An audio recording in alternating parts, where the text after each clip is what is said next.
লেখা আছে তাদের মধ্যে আপনাদের নাম অন্যতম থাকবে।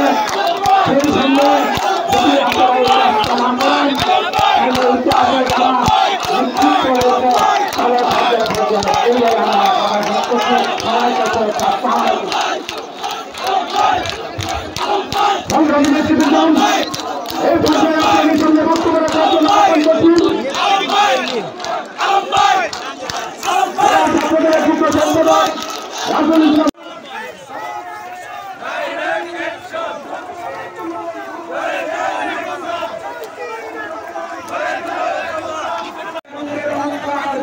তারা ফিরে আসুন, তারপরে রাজনৈতিক দল গঠন করুন।